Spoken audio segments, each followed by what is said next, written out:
à nouveau réunis pour louer le Seigneur, à nouveau réunis de même cœur. Alléluia. Merci Seigneur. Merci Seigneur. Frères et sœurs, j'ai une question importante à vous poser de la part du Seigneur. Peut-être ça va vous surprendre, je n'ai pas l'habitude de vous parler comme ça. Et c'est sans condamnation, mais vraiment plein d'amour, parce que le Seigneur m'a vraiment interpellée dans ce domaine. Et cette question est la suivante. Es-tu malléable? Es-tu malléable dans les mains du Seigneur? Est-ce que tu te laisses façonner par Dieu?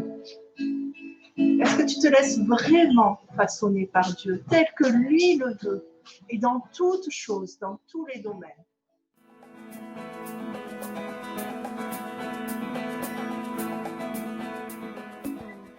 Dans l'Ancien Testament, dans le livre du prophète Jérémie, au chapitre 18, Dieu a demandé à Jérémie d'aller se rendre chez le potier.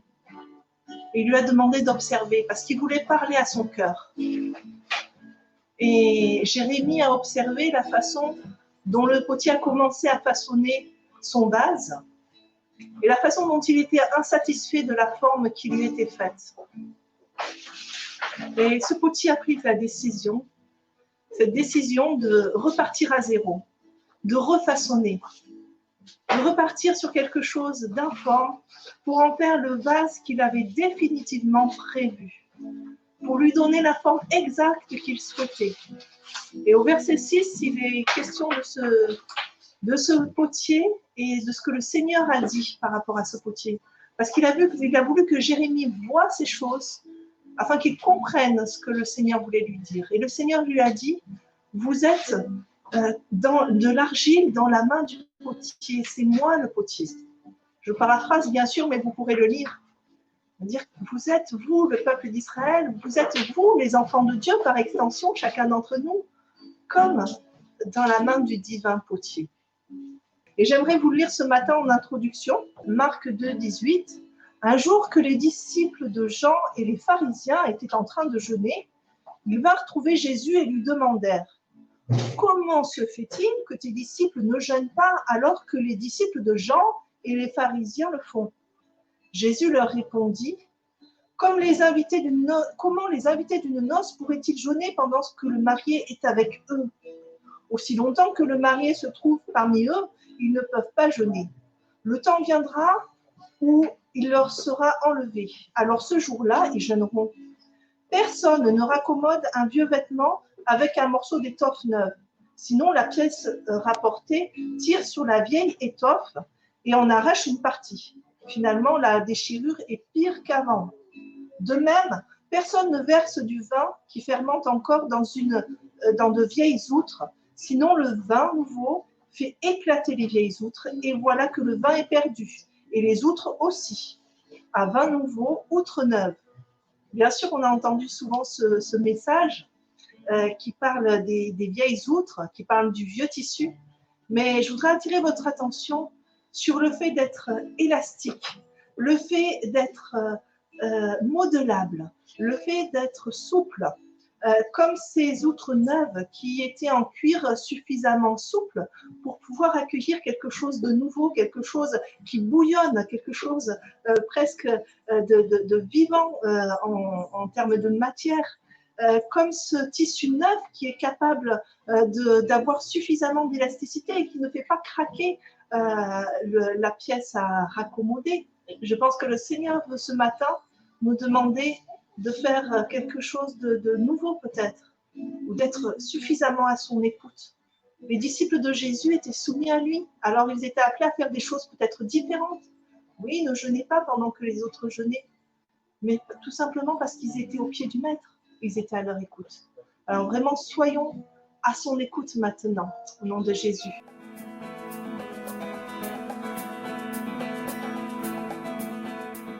Quand on regarde justement les Écritures et au travers de ce qu'on peut vivre, il y a quelque chose qui ressort, c'est tout simplement la relation que papa, le père, veut avec l'enfant.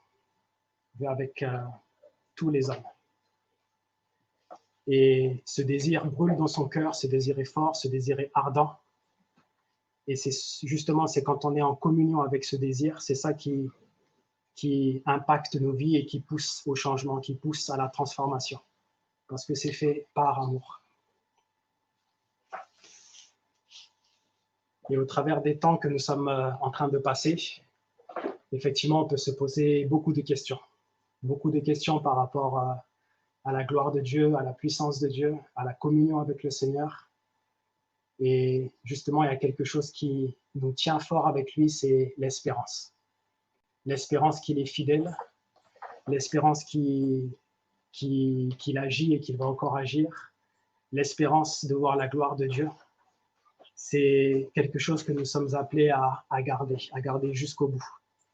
Et d'ailleurs, dans le Nouveau Testament, à plusieurs reprises, que ce soit les différents responsables de l'Église, ils encourageaient les frères et sœurs à garder cette espérance. Ils encourageaient les frères et sœurs à persévérer parce qu'il y avait quelque chose de fort à l'arrivée. Romains 5, versets 1 à 5, il est dit « Ainsi donc, déclarés justes sur la base de la foi, nous avons la paix avec Dieu par l'intermédiaire de notre Seigneur Jésus-Christ. C'est aussi par son intermédiaire que nous avons accès par la foi à cette grâce, dans laquelle nous tenons ferme et nous plaçons notre fierté dans l'espérance de prendre part à la gloire de Dieu. Bien plus, nous sommes fiers même de nos détresses, sachant que la détresse produit la persévérance, la victoire dans l'épreuve, et la victoire dans l'épreuve, l'espérance.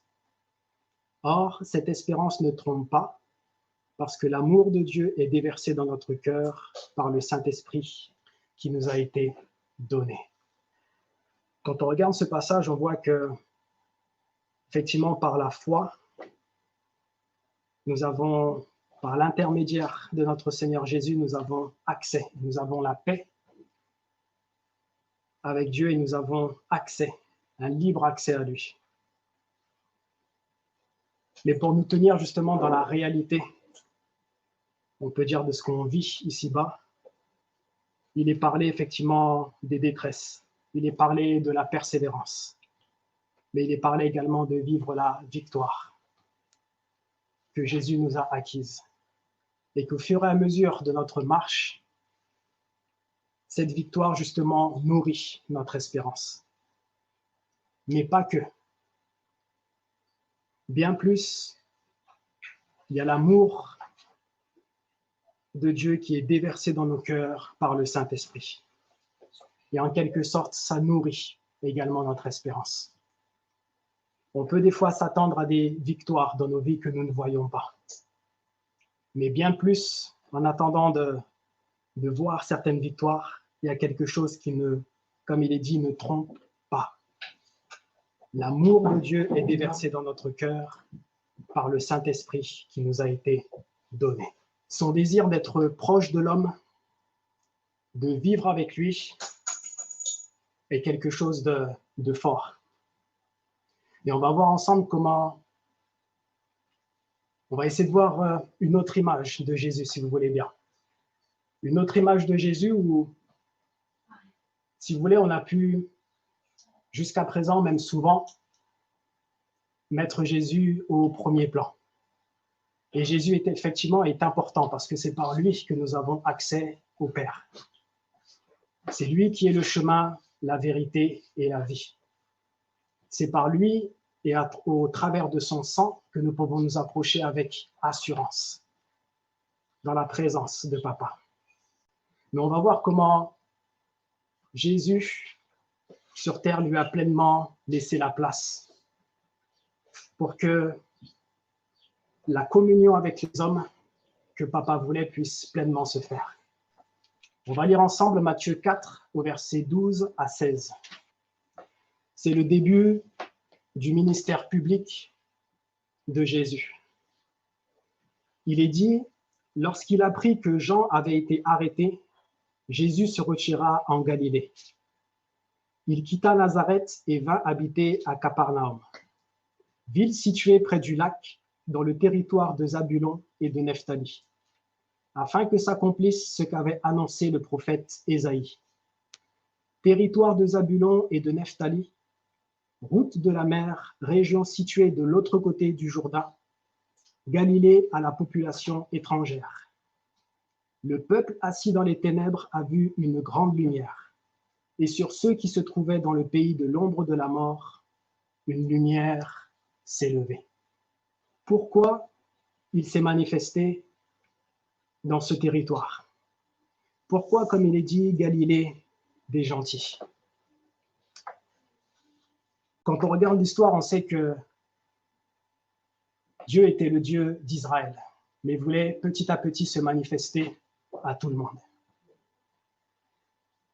Et la Galilée des gentils, pour le peuple juif, c'était là où les non-juifs étaient rassemblés, où les païens étaient rassemblés. Mais il est dit que c'est aux confins, aux extrémités du territoire de Zabulon, et de Nephtali qu'il s'est manifesté. La frontière entre le peuple juif et la frontière où les païens, les non-juifs étaient. Et lorsqu'on regarde la signification de Zabulon et de Nephtali, Zabulon en hébreu veut dire habitation. Et Nephtali veut dire celui qui lutte. Et ça tombe bien parce que Dieu veut habiter au milieu de son peuple. Et ça tombe bien parce qu'il est celui également qui combat pour son peuple. Mais il n'est pas seulement le Dieu d'Israël. Il veut se manifester comme étant le Très-Haut, le Dieu de la terre, le Dieu du ciel et de la terre. Et c'est à cet endroit-là où il va se manifester, la frontière entre le peuple juif et les non-juifs. Et lorsqu'on regarde où il s'est manifesté, il faut savoir aussi dans l'histoire que Zabulon et Nephtali, entre parenthèses, étaient justement méprisés par Israël.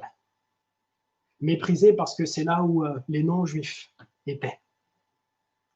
Et pour la petite histoire, effectivement, par rapport à ce lieu, Zabulon et Nephtali, ça tombe bien, parce que quand on avance un peu plus dans l'histoire, Dieu a choisi les choses méprisables. Dieu a choisi les choses folles. Dieu a choisi les choses que le monde ne considérait pas pour confondre ceux qui pensent être justes, pour confondre ceux qui pensent être puissants. La même chose où il s'est manifesté à cet endroit, c'est exactement la même chose qu'il fait dans nos vies aujourd'hui. Dieu considère ce qui n'est pas considérable par le monde. Et c'est exactement on va dire, la même opération. Parce que c'est au milieu de nous, de nos adversaires. On va un peu plus approfondir justement ce cœur, ce désir de vivre la communion forte avec l'homme. Nous connaissons tous ce verset dans Jean 3,16 où il est dit qu'il a tant aimé le monde qu'il a donné son Fils. Il a envoyé son Fils. Et on va voir qu'est-ce qui s'est passé dans le cœur du Fils pour justement répondre à cet appel, répondre à ce désir du cœur du Père. C'est pourquoi, en entrant dans le monde, Christ dit, « Tu n'as voulu ni sacrifice, ni offrande, mais tu m'as formé un corps. Tu n'as accepté ni holocauste, ni sacrifice pour le péché. Alors j'ai dit, me voici, je viens. » Dans le rouleau du livre, il est écrit à mon sujet, pour faire, ô Dieu, ta volonté. Il est venu répondre à ce désir du cœur du Père, pour faire ta volonté. Effectivement, il peut être simple de dire « Me voici, je viens » ou « Seigneur, envoie-moi ». Mais il y a une continuité. « Me voici, je viens », oui, pour faire, ô Dieu, ta volonté, ce que toi tu désires, pour répondre à ton désir. 2 Corinthiens 5, il est dit, en effet, Dieu était en Christ. Il réconciliait le monde avec lui-même, en ne chargeant pas les hommes de leurs fautes. Il a mis en nous la parole de la réconciliation. J'aimerais qu'on revienne sur le verset précédent hébreu où il disait « Voici, ô Dieu, me voici, envoie-moi. Je viens pour faire ta volonté. » Avons-nous déjà pu imaginer les luttes intérieures que le Seigneur Jésus pouvait avoir pour faire justement cette volonté, pour que la réconciliation que Papa voulait avec les hommes puisse se faire. Et justement, nous avons une petite idée de cette lutte, de ce qui s'est passé déjà au travers du jardin de Gethsémane, où par 3 fois il priait et il mettait ses requêtes, présentait ses requêtes au Père, mais il disait toutefois que ce ne soit ta volonté, non pas la mienne. Et nous, aujourd'hui, nous pouvons vivre en quelque sorte ces luttes, parce que nous avons ce ministère de la réconciliation. Et lorsque le Seigneur nous envoie à certains endroits où il nous demande de parler à certaines personnes, les luttes intérieures vont se manifester. Mais parce que Jésus, lui, a connu ces luttes, et parce qu'il a été obéissant en toutes choses, il est le mieux placé pour nous aider, justement, à vivre cette vie de témoignage, pour nous aider à vivre cette vie, comme on a pu le chanter, prend la place, cette vie d'abandon. Elle ne peut pas se faire par nous-mêmes, mais elle peut se faire par lui. Et justement, on va voir comment cette vie d'abandon, elle s'est manifestée pour que le désir du Père puisse pleinement se manifester.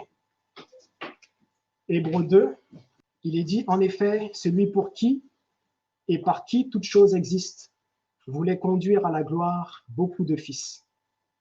Il lui convenait donc de qualifier parfaitement par des souffrances l'auteur de leur salut. De fait, celui qui procure la sainteté et ceux qui en bénéficient ont tous une seule et même origine. C'est pourquoi il n'a pas honte de les appeler ses frères. Lorsqu'il dit « J'annoncerai ton nom à mes frères, je te célébrerai au milieu de l'assemblée. Et encore, je me confierai en lui. Et enfin, me voici, moi et les enfants que Dieu exerçait le pouvoir de la mort, c'est-à-dire le diable. Et libérer tous ceux que la peur de la mort retenait leur vie durant dans l'esclavage. En effet, assurément, ce n'est pas à des anges qu'il vient en aide, mais c'est bien à la descendance d'Abraham. Par conséquent, il devait devenir semblable en tout à ses frères, afin d'être un grand prêtre rempli de compassion et fidèle dans le service de Dieu, pour faire l'expiation des péchés du peuple. En effet, comme il a souffert lui-même lorsqu'il a été tenté, il peut secourir ceux qui sont tentés. Hébreux 4, versets 14 à 16.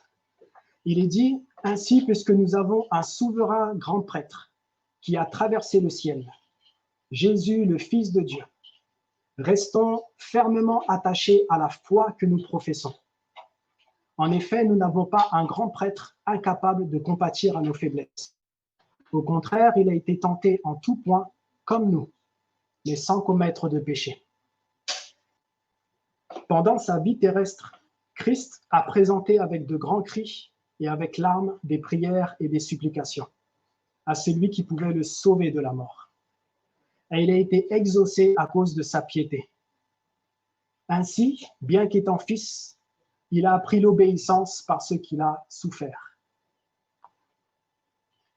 Et parfaitement qualifié, il est devenu pour tous ceux qui lui obéissent l'auteur d'un salut éternel. Car Dieu l'a déclaré grand prêtre à la manière de Melchisédek. Pourquoi mettre en avant le désir du cœur de papa de vivre avec l'homme, de rencontrer l'homme, d'avoir cette intimité forte avec lui.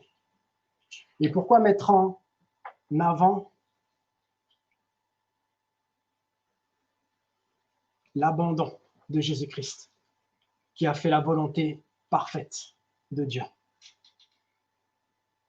Parce que c'est par lui et à travers lui que nous pouvons nous approcher avec assurance, avec nos faiblesses, avec nos manquements. Et lorsqu'il nous demande d'avoir cette foi inébranlable, lorsqu'il nous demande de ne pas, entre parenthèses, être découragé, lorsqu'il nous demande de venir avec assurance, c'est pas avec notre propre assurance à nous, mais c'est avec l'assurance de ce que Dieu a fait à travers Jésus-Christ. Son œuvre est parfaite. Oui, il y a la croix, mais il y a également son obéissance. Selon qu'il est dit, l'obéissance vaut mieux que le sacrifice. Imaginez-vous un Christ désobéissant qui va à la croix et qui verse son sang? Ça n'a pas de sens. Il a répondu à toutes les exigences. Son obéissance a été parfaite. Il est allé à la croix. Il a donné sa vie. Il a été obéissant, obéissant même jusqu'à la mort sur la croix. Et des fois, dans notre marche, nous pouvons être découragés. On peut se dire, mais est-ce que je suis digne de pouvoir me présenter devant Dieu? On peut tomber dans notre marche. La culpabilité, le découragement peuvent nous empêcher de nous approcher avec assurance. Mais frères et sœurs, nous avons le droit à l'erreur, dans la mesure où nous reconnaissons que nous nous sommes manqués, dans la mesure où nous reconnaissons que nous sommes tombés. Il est dit, il est fidèle et juste pour nous pardonner et nous purifier au travers de son sang. Mais nous avons le choix. Est-ce que nous voulons garder les choses dans le secret et vouloir continuer à avancer avec culpabilité, ou vouloir se présenter dans la présence du Père sans assurance? Ou est-ce que nous voulons mettre les choses en lumière et saisir cette main tendue de Jésus qui nous dit « Moi, je ne te culpabilise pas, moi, je ne te condamne pas. Alors tu es au bénéfice de mon sang qui lave et qui purifie. » Et la condamnation, frères et sœurs, est remplacée par l'acquittement. La culpabilité est remplacée par la paix du Seigneur. Amen. Et on peut également se poser cette question, est-ce que je suis digne? Est-ce que je suis totalement obéissant? Est-ce que je fais tout parfaitement? Frères et sœurs, Dieu ne regarde pas si on fait tout parfaitement. Il regarde si Christ a fait tout parfaitement. Moi, ma part à moi, c'est de regarder à Christ, de m'approprier ce que Christ a fait, de revêtir ce que Christ a fait et de me présenter avec tout simplement Christ, avec mes manquements et avec mes défauts. Et parce que je regarde à Christ et que Christ est parfait pour moi, tout simplement, je m'approprie ce don que Dieu a fait à l'humanité. Jésus-Christ, Sauveur, Seigneur et intermédiaire entre moi et mon papa. Mais si j'essaye de me présenter avec ma propre assurance devant papa, est-ce que je me suis bien comporté aujourd'hui? Est-ce que j'ai tout fait parfaitement? C'est comme si je mets l'obéissance parfaite de Jésus de côté, le sacrifice parfait de Jésus de côté, et que je dis, papa, me voici. Mais ça ne peut pas fonctionner. Il va dire, oui, mon fils, tu es là, mais tu ne peux pas te présenter devant moi comme cela. Ce n'est pas possible. Ce n'est pas possible. Et justement, frères et sœurs, c'est en quelque sorte, c'est ça qui nourrit notre espérance. Comme on a lu tout à l'heure, c'est l'amour de Dieu qui a été répandu dans nos cœurs. Et c'est cet espoir qui brûle dans nos cœurs. Malgré les situations difficiles que l'on peut vivre dans nos familles, que l'on peut vivre dans notre nation, mes frères et sœurs, il y a cette espérance qui est là dans nos cœurs et qui est nourrie jour après jour, mois après mois, année après année. Parce que cette espérance ne trompe pas. Et on va voir justement, il y a un des derniers passages qu'on va lire ensemble dans Hébreux justement, qui nous aide et qui nous encourage à persévérer et à nourrir cette espérance. Hébreux 10, versets 19 à 25, il est dit « Ainsi, frères et sœurs, nous avons par le sang de Jésus l'assurance d'un libre accès au sanctuaire. Cette route nouvelle et vivante, il l'a inaugurée pour nous au travers du voile, c'est-à-dire de son propre corps. De plus, nous avons un souverain prêtre établi sur la maison de Dieu. Approchons-nous donc avec un cœur sincère, une foi inébranlable, le cœur purifié d'une mauvaise conscience et le corps lavé d'une eau pure. Retenons fermement l'espérance que nous proclamons, car celui qui nous a fait la promesse est fidèle. Veillons les uns sur les autres pour nous inciter à l'amour et à de belles œuvres. N'abandonnons pas notre assemblée comme certains en ont l'habitude, mais encourageons-nous mutuellement. Faites cela d'autant plus que vous voyez s'approcher le jour. À travers ce passage, c'est un peu justement un rappel de tout ce qu'on a vu précédemment. Premièrement, le sang de Jésus qui nous donne l'assurance de pouvoir venir librement dans la présence du Père. Deuxièmement, parce que justement, le Jésus auquel nous croyons est ressuscité. Il est notre avocat auprès du Père, celui qui intercède pour nous. Troisièmement, s'approcher avec un cœur sincère. Je peux tomber, mais lorsque je tombe, je mets en lumière les choses et je reconnais. Ouais, Seigneur, j'ai besoin de toi. Viens me purifier, viens me laver.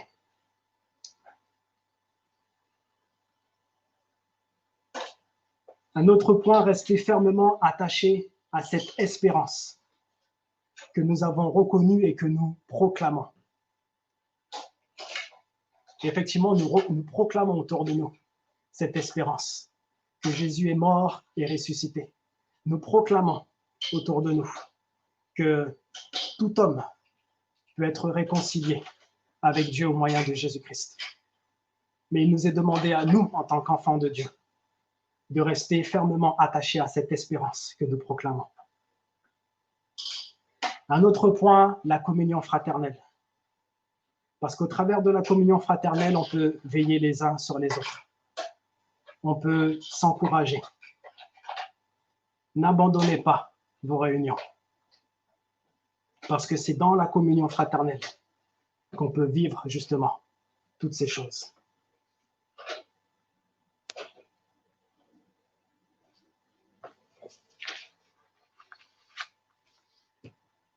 Je vais lire un dernier passage qui se trouve toujours dans Hébreux.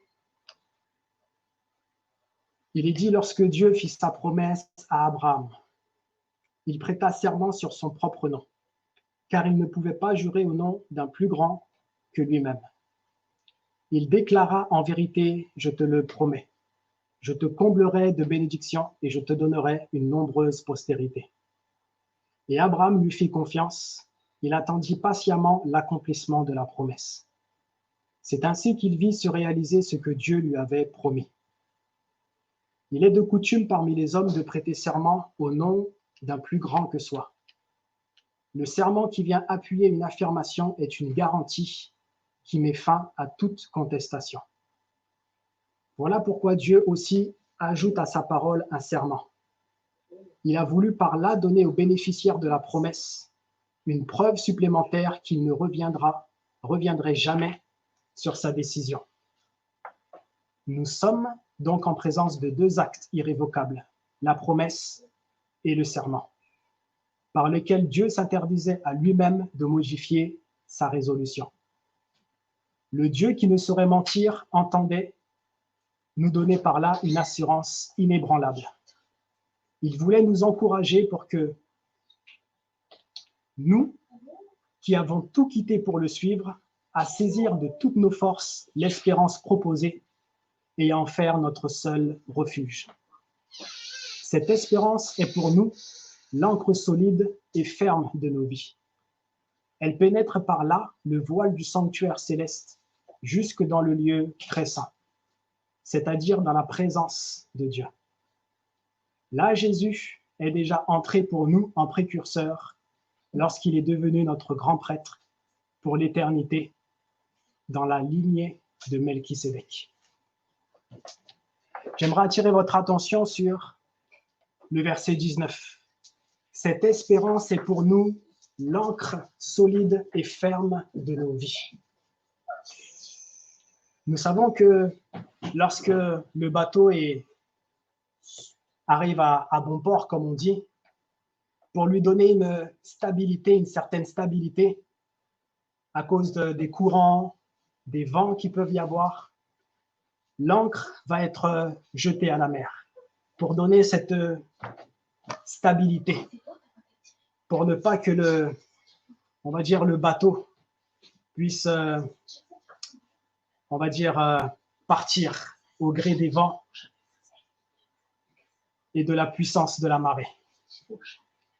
Et nous, qui avons reçu justement Jésus comme sauveur, et Jésus justement qui est dans la présence du Père, nous sommes appelés par cette foi qui nous a été donnée, cette espérance vivante, à jeter notre ancre, non pas comme le bateau vers le bas, mais vers le ciel, là où Jésus est vivant, là où Jésus est ressuscité, assis à la droite du Père, là où Jésus intercède pour nous, là où Jésus nous permet de nous présenter avec assurance devant Papa. Nous sommes appelés à jeter cette ancre là-haut, afin de, ici-bas, avoir comme le bateau cette stabilité, malgré les vents, malgré les difficultés qu'il peut y avoir, afin que nous puissions vraiment voir la gloire de Dieu.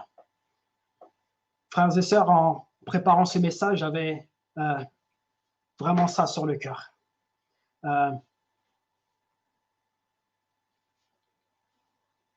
Quand nous regardons autour de nous, il est vrai que plus nous allons avancer, plus les frères, plus les temps vont être difficiles.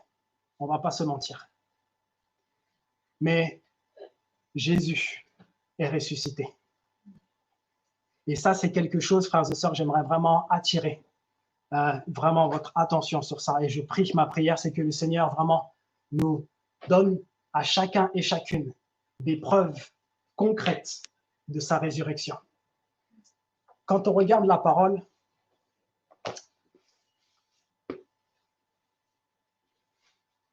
les premiers disciples ont été témoins de la mort de Jésus. Mais témoins de la mort de Jésus ne suffit pas. Parce qu'on le voit, ils ont été dans le découragement. Ils ont été dans la défaite. Ils étaient, on peut le dire clairement, il n'y avait plus d'espérance.